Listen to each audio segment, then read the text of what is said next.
வணக்கங்க. இப்போ நாம் நிற்கிற இடம் வந்துங்க பெருந்துறை ஆர்எஸுங்க. இது வந்து வெள்ளோடு மெயின் ரோடுங்க. ஆப்போசிட்டில் வரது சென்னிமலை ரோடுங்க. இங்கேருந்து பெருந்துறை பார்த்தீங்கன்னா NH47 பார்த்தீங்கன்னா இங்கேருந்து 6 கிலோமீட்டர் தாங்க.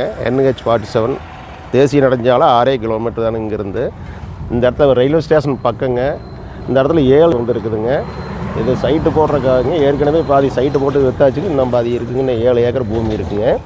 ரோடு பேஸ் பார்த்தீங்கன்னா 500 அடி இருக்குதுங்க. ரோடு பேஸை எல்லாமுக்கு தொழிற்சாலைக்கு சைட்டு போடுறதுக்கு வீடு கட்டுறதுக்கு எல்லாமுக்கும் ஏற்ற இடங்க.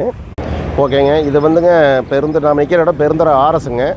இது வந்து வெள்ளோடு மெயின் ரோடுங்க. அது சென்னிமலை மெயின் ரோடுங்க. இந்த இடத்துல 7 ஏக்கர் விலைக்கு வந்துருக்குதுங்க.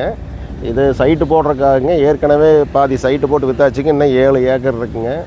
பார்த்திங்கன்னா பக்கத்துலேயே ரயில்வே ஸ்டேஷன் மெயின் ரோடு பக்கத்துலேயே இருக்குதுங்க. மொத்தம் 7 ஏக்கர் விற்பனைக்கு வந்துருக்குதுங்க. ரோடு பேஸே பார்த்திங்கன்னா 500 அடிக்கு மேலே ரோடு பேஸே இருக்குங்க. எல்லாமுக்கும் ஏற்ற இடம். ஒரு பிஸ்னஸுக்கு கடை கட்டலாங்க. எல்லாமுக்கும் ஏற்ற இடங்க. மொத்தம் 7 ஏக்கர் விலைக்கு வந்துருக்குதுங்க.